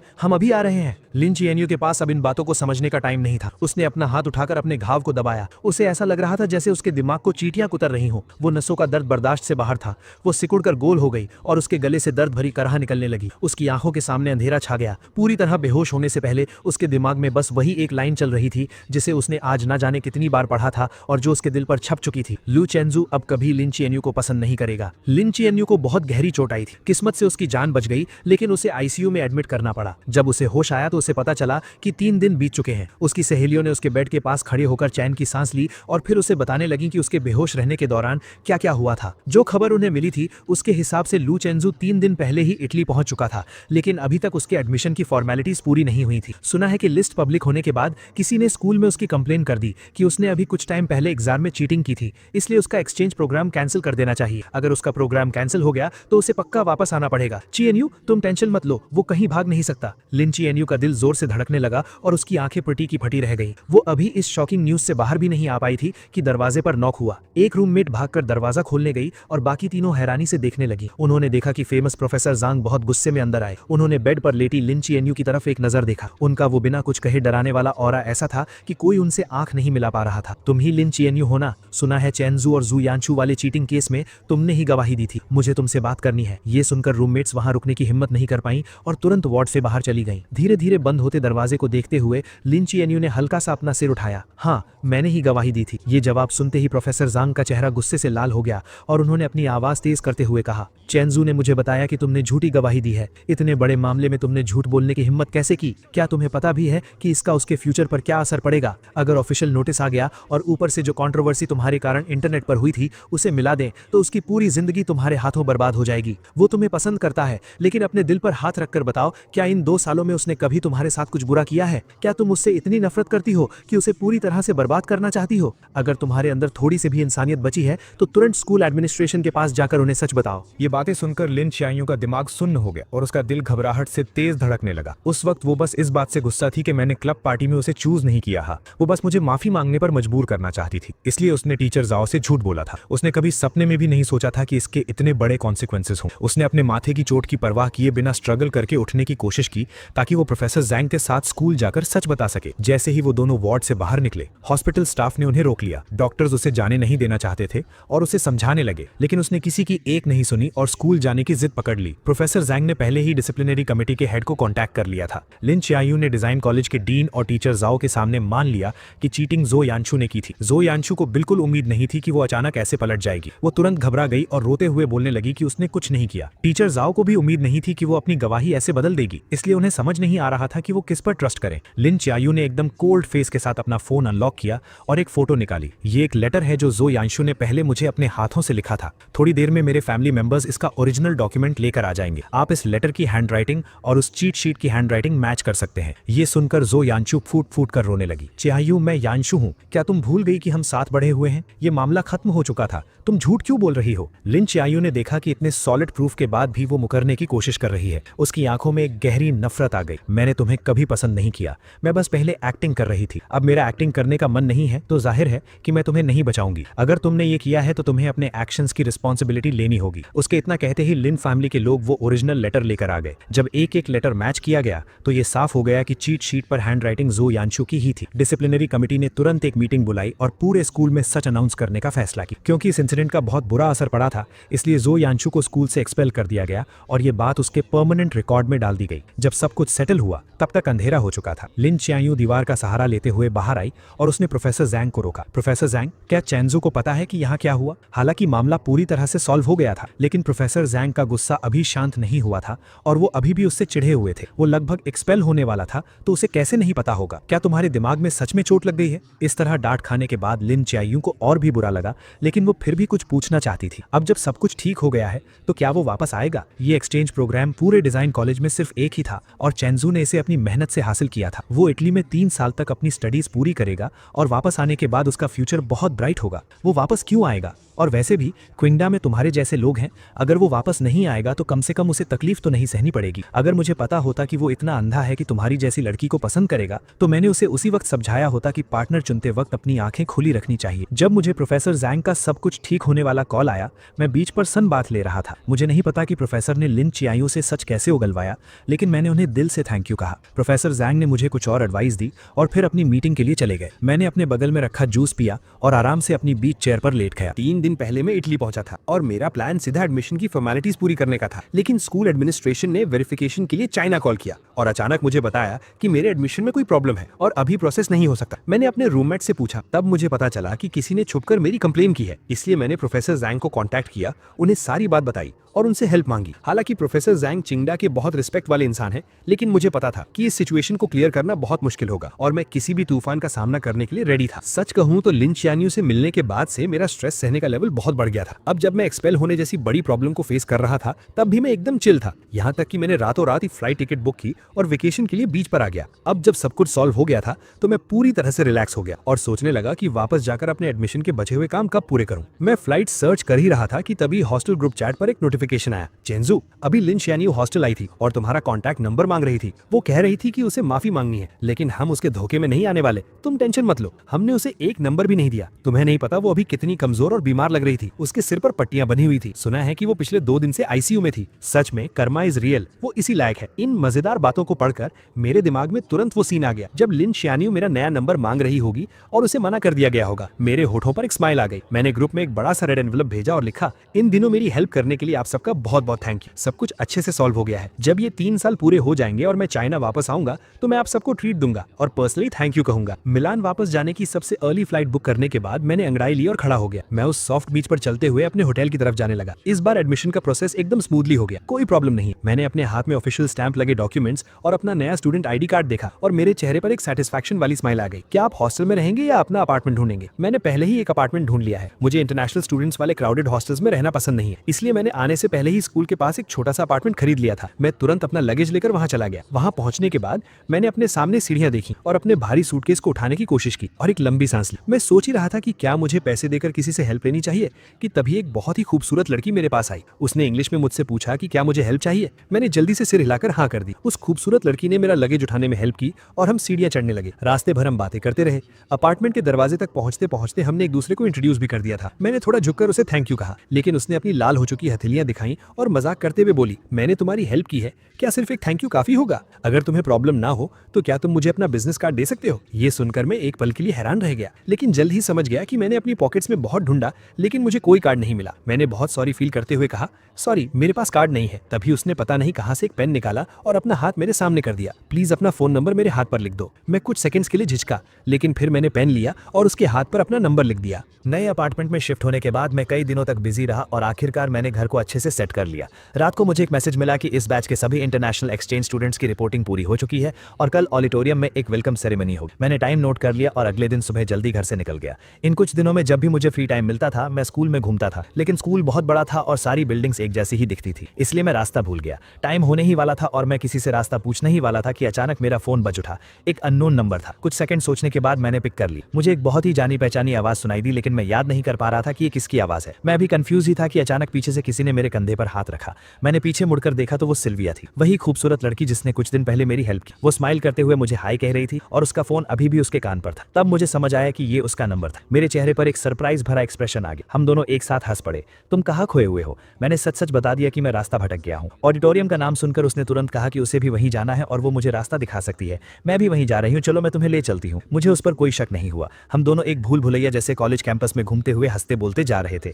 करीब 10 मिनट चलने के बाद सिल्विया ने सामने वाली बिल्डिंग की तरफ इशारा करते हुए कहा, हम पहुंच गए। मैंने अपना फोन निकालकर चेक किया और वो बिल्डिंग बिल्कुल वैसी ही लग रही थी जैसी एलुमनाई ने फोटो में भेजी थी। मैंने जल्दी से हाथ हिलाकर सिल्विया को थैंक यू कहा। ये वेलकम सेरेमनी 2 घंटे तक चली। जब मैं ऑडिटोरियम से बाहर आया तो मेरी कमर दर्द करने लगी। मैं सोच ही रहा था कि लंच कहाँ करूं, तभी अचानक मेरे सामने कोई आ गया। सिल्विया ने स्माइल करते हुए मुझे हाय कहा और मेरे लंच प्लान के बारे में पूछा। मैं खुद इस बात को लेकर परेशान था। उसने मेरी परेशानी समझ ली और एक रेस्टोरेंट सजेस्ट करते हुए मुझे साथ चलने के लिए इन्वाइट किया। मैं मान गया और उसके साथ स्कूल से बाहर निकल गया। जब हम रेस्टोरेंट के दरवाजे पर पहुंचे तब मैंने देखा कि ये एक चाइनीज रेस्टोरेंट है। मेरी आंखों में थोड़ी हैरानी दिखी। क्या तुम मुझे चाइनीज फूड खिलाना चाहती हो? क्या तुम्हें ये खाना पसंद आएगा? मैंने सुना है कि तुम लोगों को यहाँ का खाना जल्दी सूट नहीं करता। मैं चाहती थी कि आज हमारा लंच बहुत अच्छा रहे और मैं भी चाइनीज फूड ट्राई करना चाहती थी, इसलिए मैंने ये रेस्टोरेंट सेलेक्ट किया। मुझे उम्मीद नहीं थी कि वो इतनी केयरिंग होगी, इसलिए मैं उसकी बात टालना नहीं चाहता था। तो ठीक है, यही रेस्टोरेंट सही रहेगा। मैं भी यहाँ का होस्ट ही हूँ, तो ये मील मेरी तरफ से होगा। मुझे उम्मीद है कि तुम्हारा पहला चाइनीज फूड एक्सपीरियंस बहुत अच्छा रहे। हम बातें करते हुए रेस्टोरेंट के अंदर गए और एक सीट ढूंढकर बैठ गए। सिल्विया के चीयरफुल और पोलाइट नेचर की वजह से हमारा लंच बहुत मजेदार रहा। हमने ईस्ट और वेस्ट के कल्चर डिफरेंसेस के बारे में बात की और स्कूल में होने वाली मजेदार चीजों पर डिस्कस किया।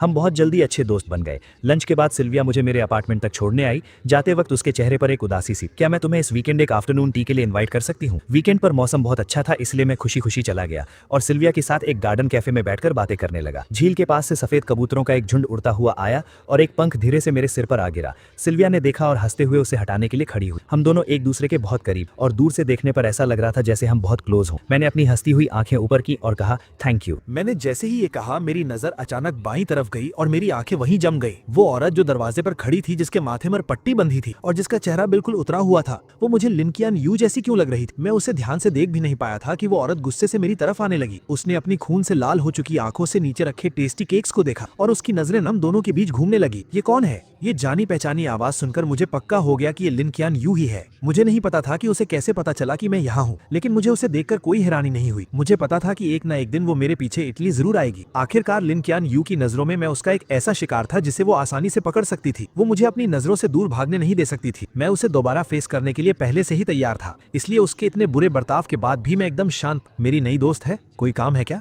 दोस्त? कैसी दोस्त? तुम्हारी गर्लफ्रेंड है ना? आखिरी कुछ शब्द लिन कियान यू ने दांत पीसते हुए कहे। उसने कभी सपने में भी नहीं सोचा था कि वो इतनी बुरी चोट के साथ हजारों मील दूर मुझे सब कुछ सच बताने आएगी और मुझे किसी और लड़की के साथ डेट करते हुए देखेगी। तुम्हें विदेश आए हुए कुछ ही दिन हुए हैं और तुमने नई लड़की ढूंढ ली। क्या तुम वो नहीं हो जिसने 2 साल तक मुझे प्यार किया और 99 टाइम्स रिजेक्ट होने के बाद भी हार नहीं मानी? क्या ये तय नहीं हुआ था कि 100 टाइम हम साथ होंगे? वो अपनी बात से क्यों मुकर गया? तुमने अपने वादे तोड़ दिए। मैंने उसे कुछ भी बोलने का मौका नहीं दिया। पुरानी बातें दोबारा छेड़ने का कोई फायदा नहीं है। तुम्हारे पीछे भागना सच में कोई इज्जत की बात नहीं थी। अगर मैं भूल गया तो क्या हुआ? क्या मुझे भूल नहीं जाना चाहिए था? तुम्हारे पास इस खूबसूरत चेहरे के अलावा और कुछ भी नहीं है। अब मुझे तुम में कोई इंटरेस्ट नहीं है और मैं कुछ नया ट्राई करना चाहता हूँ। क्या इसके लिए भी मुझे तुमसे परमिशन लेनी पड़ेगी? मेरी इन बातों ने लिन कियान यू की बोलती बंद कर दी। वो मुझे हैरानी से देखने लगी। उसकी आंखों में सिर्फ शक था। चेंसू, इन कुछ दिनों में तुम्हारे साथ क्या हुआ है? हमने तो तय किया था ना। इन दिनों मेरी लाइफ बहुत अच्छी चल रही है। मैं अच्छा खा रहा हूँ, पी रहा हूँ, अच्छी नींद ले रहा हूँ और तुम्हारी मेहरबानी से मेरे पास घूमने का भी टाइम है। लेकिन तुम्हारे अचानक आ जाने से मुझे बहुत गुस्सा आ रहा है। अगर तुम्हें मेरी बात समझ आ रही है तो प्लीज इस कैफे से बाहर चली जाओ। सच कहूँ तो तुम मेरी और इस ब्यूटीफुल लेडी की डेट खराब कर रही हो। ये कहते वक्त मेरा टोन एकदम हल्का था, जैसे मैं जो कह रहा हूँ वो बिल्कुल नॉर्मल बात हो। मेरे इस कोल्ड एटीट्यूड को देखकर लिन कियान यू का पहले से उतरा हुआ चेहरा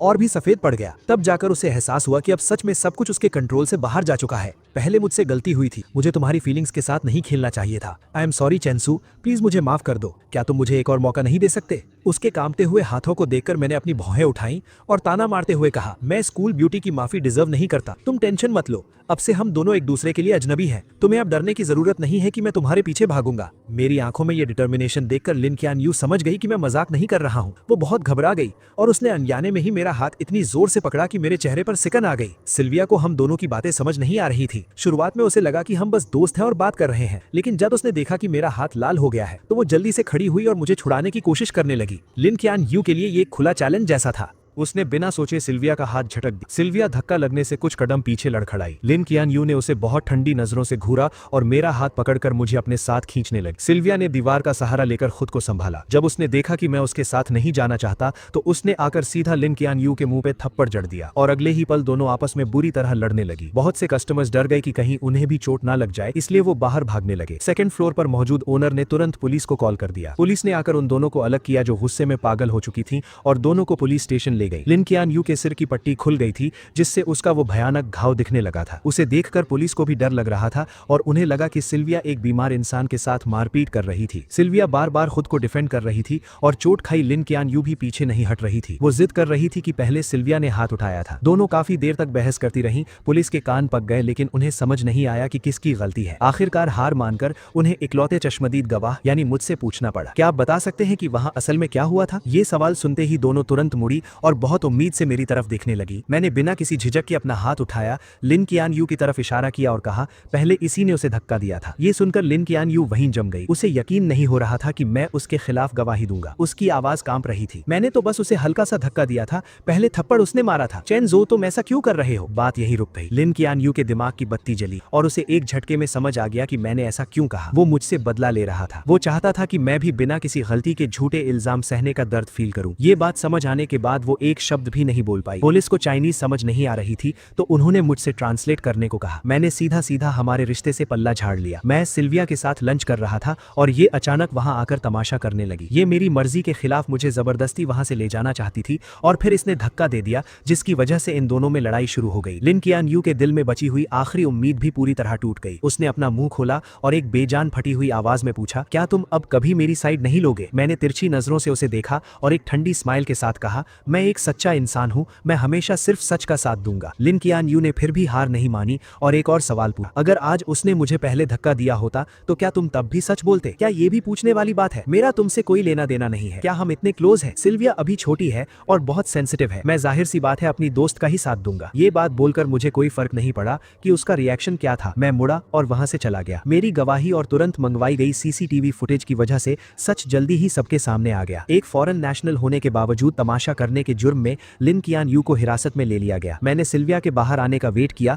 और उसे थैंक यू कहने के साथ साथ सॉरी भी कहा। उसने हाथ हिलाते हुए कहा कि उसे इन छोटी मोटी चोटों से कोई फर्क नहीं पड़ता। उल्टे उसने कहा कि आज की डेट खराब हो गई, इसलिए वो अगले हफ्ते फिर से मिलना चाहती है। मैंने बहुत ध्यान से सोचा। हालांकि सिल्विया सच में बहुत खूबसूरत है, लेकिन आज जो कुछ भी हुआ उसे देखकर मुझे लगा कि वो अभी उतनी समझदार और मैच्योर नहीं है। मुझे पता था कि लिन कियान यू इतनी आसानी से हार नहीं मानेगी और मैं सिल्विया को इसमें घसीटना नहीं चाहता था और ना ही दोबारा पुलिस स्टेशन के चक्कर लगाना चाहता था। मैं समझ सकता था कि सिल्विया के दिल में मेरे लिए कुछ फीलिंग्स थी, लेकिन अब मैं इमोशंस में बहकर फैसले नहीं लेता, इसलिए आखिर में मैंने पोलाइटली मना कर दिया। अगले 15-20 दिनों तक मुझे लिन क्वान यू कहीं नहीं दिखी। मेरी लाइफ फिर से ट्रैक पर आ गई। बाद में सिल्विया ने मुझे 2 बार और इनवाइट किया, लेकिन मेरे मना करने के बाद हमारा रिश्ता वहीं खत्म हो गया। मुझे इस थोड़े टाइम के कनेक्शन के टूटने का कोई दुख नहीं। इस विदेश में मुझे थोड़ी बहुत कुकिंग आती थी, इसीलिए मैं जल्दी ही इंटरनेशनल स्टूडेंट्स के ग्रुप में मिक्स हो गया। जब मैं लिन क्वान यू नाम के इंसान को लगभग भूलने ही वाला, वो अचानक फिर वापस आ गई। वो स्कूल में गुलाब और गुब्बारों से भरी एक गाड़ी लेकर आई और मेरा रास्ता रोक लिया। चारों तरफ से लोग हैरानी से देख रहे थे और मुझे समझ नहीं आ रहा था कि मैं क्या कहूँ। लिन क्वान यू को मेरे एक्सप्रेशन से कोई फर्क नहीं पड़ा।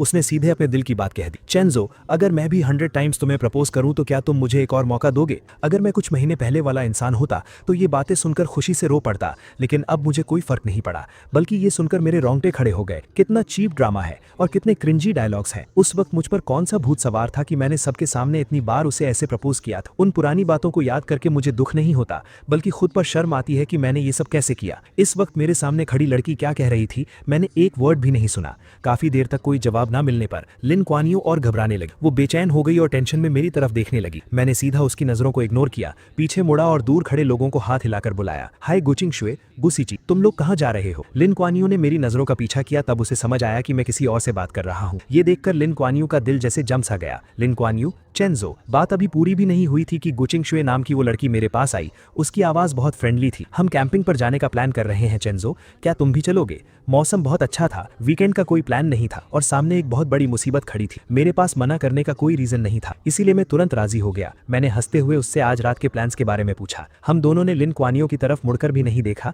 बस आपस में बातें करते हुए कैंपिंग ग्रुप में शामिल हो गए। हम सबको दूर जाता देखकर लिन क्वान यू का चेहरा बुरी तरह सफेद पड़ गया। उसने अपनी मुट्ठी कस ली और गुचिंग शुए को बहुत जलन और नफरत भरी नजरों से देखने लगी। लिन क्वान यू हमारे पीछे पीछे शहर से बाहर तक आ गई। नदी के उस पार से वो साफ देख सकती थी कि हमारे बीच क्या हो रहा है। 7-8 इंटरनेशनल स्टूडेंट्स मिलकर पार्टी कर रहे थे और बहुत खुश लग रहे। वो हमारे बीच नहीं आ सकती थी, इसीलिए वो दूर से ही देखती रही, लेकिन मुझे जितना देखती उसका दिल उतना ही भारी होता जा रहा था। मैं जो कुछ भी कर रहा था, वो गुचिंग शुए नाम की लड़की हमेशा मेरे आसपास ही थी। मेरे और उसके बीच कभी भी 10 कदम से ज्यादा की दूरी नहीं हुई और हम लगातार करीब आ रहे थे। ये क्लोजनेस बाकी लोगों जैसी नॉर्मल नहीं थी। ये देखकर लिन क्वान यू की आंखें जलन से लाल हो रही थी और उसका बस नहीं चल रहा था कि वो आकर सीधा मुझे वहां से खींच ले जाए, लेकिन उसे अच्छे से पता था कि अगर उसने ऐसा कुछ किया तो मुझे बहुत गुस्सा आएगा। वो नहीं चाहती थी कि हमारा रिश्ता और खराब हो, इसीलिए वो आग में घी डालने वाला कोई काम नहीं कर सकती थी। उसे अपने दिल को जला रही उन सभी फीलिंग्स को दबाना पड़ा और खुद को काम रहने के लिए मनाना पड़ा। उसने लगातार 6 घंटे तक सब कुछ बर्दाश्त किया। धीरे धीरे अंधेरा होने लगा। हमने बॉनफायर जलाई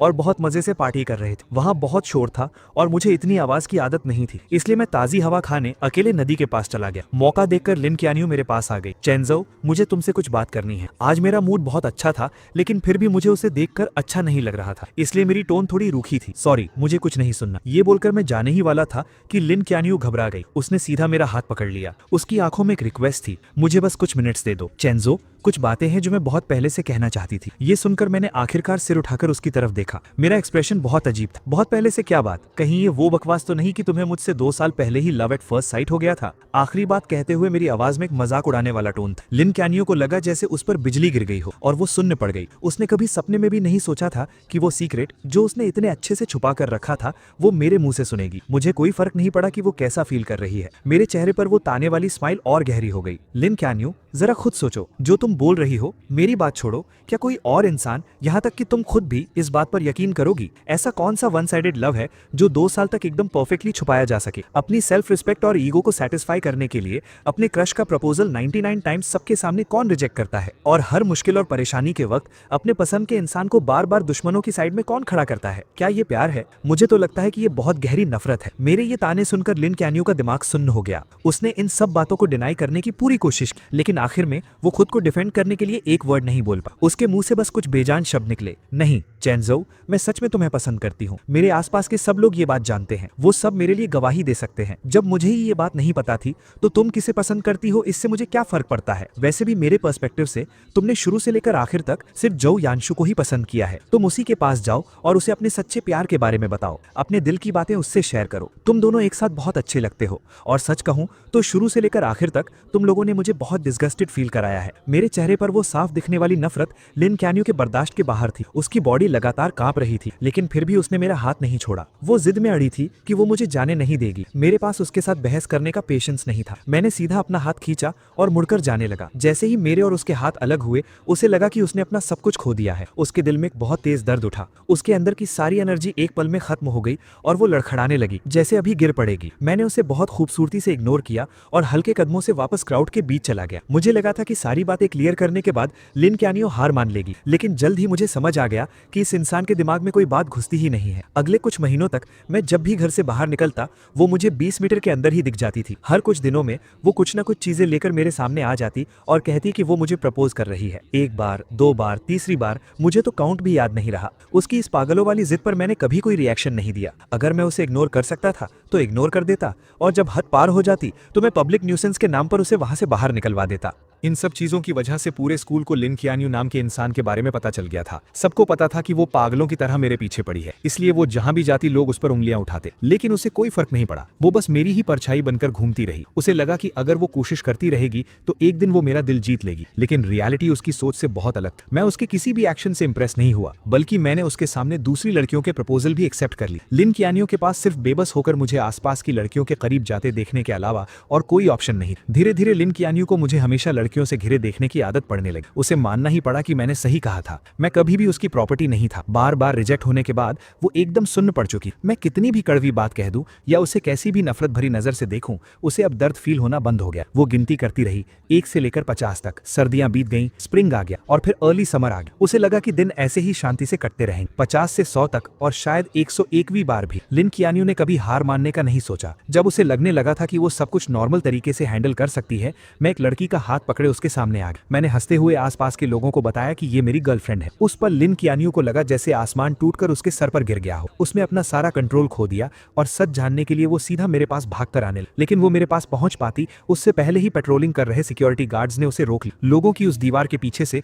उसने अपनी लाल आंखों के साथ पूरी जान लगाकर पूछा, क्यों? मेरी नजरें बस 1 सेकंड के लिए उस पर रुकी और मैंने बहुत नॉर्मल टोन में कहा, मैं जवान हूं, मेरे पास पैसे हैं और बहुत सारा फ्री टाइम भी, तो मैं ब्यूटीफुल लड़कियों के साथ डेट कर रहा हूं। इसमें क्या प्रॉब्लम है? प्यार कोई बुरी चीज थोड़ी है। इस वजह से लिन क्यान्यू बहुत दिनों तक डिप्रेशन में रही। वो बार में अकेले पीती रहती और हर रात पूरी तरह ड्रंक हो जाती। जब भी वो सुबह उठकर अपने आसपास के उस खालीपन को देखती तो वो खुद को उस दर्द में डूबने से रोक नहीं पाती। वो मेरे पास आना चाहती थी, मुझसे ब्रेकअप करने की भीख मांगना चाहती, लेकिन जब भी वो मेरे पास आती और मुझे मेरी नई गर्लफ्रेंड का हाथ पकड़े खुशी से हंसते हुए देखती तो उसमें आगे बढ़ने की हिम्मत ही नहीं बचती। आज आखिरकार लिन क्यान्यू वो सब फील कर पा रही थी जो मैंने फील किया था, लेकिन अब बहुत देर हो चुकी। उसने अपने फैमिली और फ्रेंड्स की कोई एडवाइस नहीं सुनी। वो एक प्रॉपर प्रॉपर एंडिंग पाने की जिद में विदेश में ही रुक गई। गर्मियों की तपिश खत्म होते होते आखिरकार लिन कियानियो को मेरे ब्रेकअप की खबर मिल गई। वो मुस्कुराते हुए मेरे पास आई, मुझे दिलासा देना चाहती, लेकिन फिर से सब कुछ उसकी उम्मीदों के उलट हुआ। मेरे चेहरे पर दुख का कोई नामो निशान नहीं और मैं उसे उसी नजर से देख रहा था जैसे कुछ महीनों पहले देखता था। लिन कियानियो के चेहरे की स्माइल जम गई। उसने थोड़ा हिचकिचाते हुए पूछा,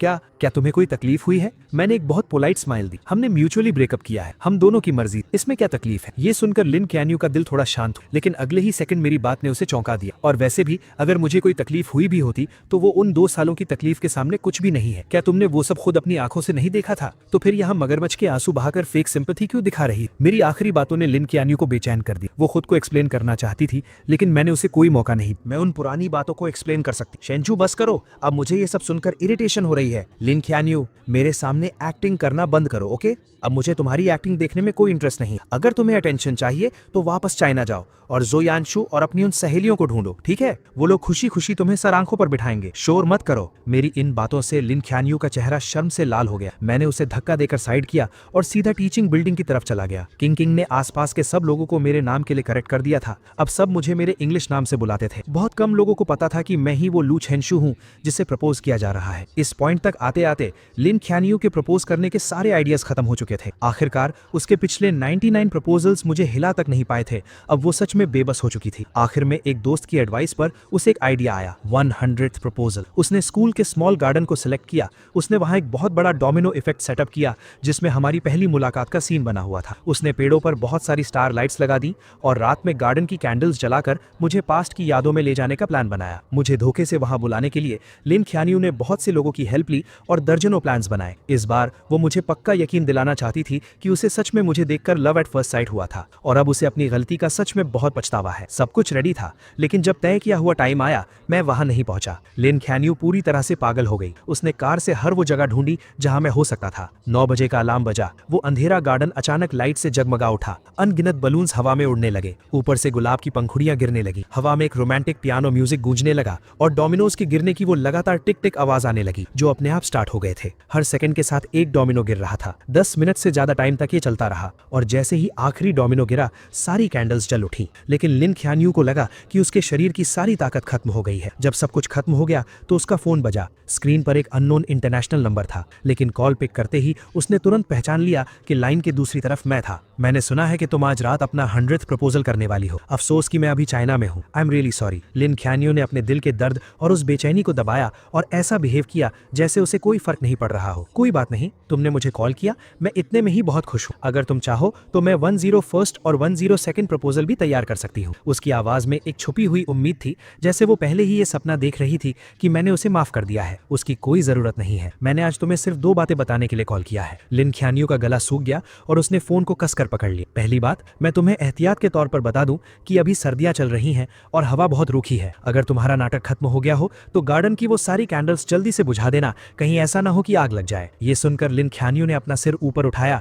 और देखा कि एक सूखा पत्ता धीरे धीरे नीचे गिर रहा है। दूसरी बात, मैं तुम्हें गुड न्यूज देना चाहता था। मैं फिर से रिलेशनशिप में हूँ और ये गर्लफ्रेंड मेरी पिछली गर्लफ्रेंड से भी ज्यादा खूबसूरत है। तुम्हारे प्रपोजल्स 100th टाइम पर ही रुक सकते हैं। मेरी इन कुछ नॉर्मल सी बातों ने लिन कियानियो के दिमाग में अनगिनत गूंज पैदा कर दी। एक ही पल में उसे लगा जैसे उस पर किसी ने जादू कर दिया हो। उसके माथे पर एक बहुत तेज चुभने वाला दर्द होने लगा। उस भयानक दर्द में उसके शरीर में कोई जान नहीं बची। उसका फोन धड़ाम से नीचे गिरा और सीधा एक कैंडल स्टैंड पर जा लगा। कुछ ही सेकंड्स में गार्डन में बहुत तेज आग फैल गई, लेकिन उसने वहां से भागने या मदद के लिए चिल्लाने की कोई कोशिश नहीं की। वो एक मूर्ति की तरह वहीं खड़ी रही और उस गार्डन का एक हिस्सा बन गई। पूरी रात बीत गई। गार्डन के सारे पेड़ जलकर राख हो गए। शुक्र है कि किसी की जान नहीं गई। फायर फाइटर्स टाइम पर पहुंच गए और उन्होंने धुएं से बेहोश होने वाली लिन कियानियो को बचा लिया। हालांकि किस्मत से उसकी जान बच गई थी, लेकिन इस आग की घटना से चिंगडा स्कूल एडमिनिस्ट्रेशन बहुत गुस्से में था। उन्होंने स्ट्रिक्ट एटीट्यूड के साथ कहा कि वो इसके लिए जिम्मेदार इंसान को नहीं छोड़ेंगे। प्राइम सस्पेक्ट होने के नाते पुलिस ने लिन कियानियो को अरेस्ट कर लिया। जब लिन फैमिली को यह खबर मिली तो वो बहुत परेशान हो गए। उन्होंने उसे बचाने के लिए अपने सारे कनेक्शंस का इस्तेमाल किया, लेकिन क्योंकि ये एक इंटरनेशनल केस था,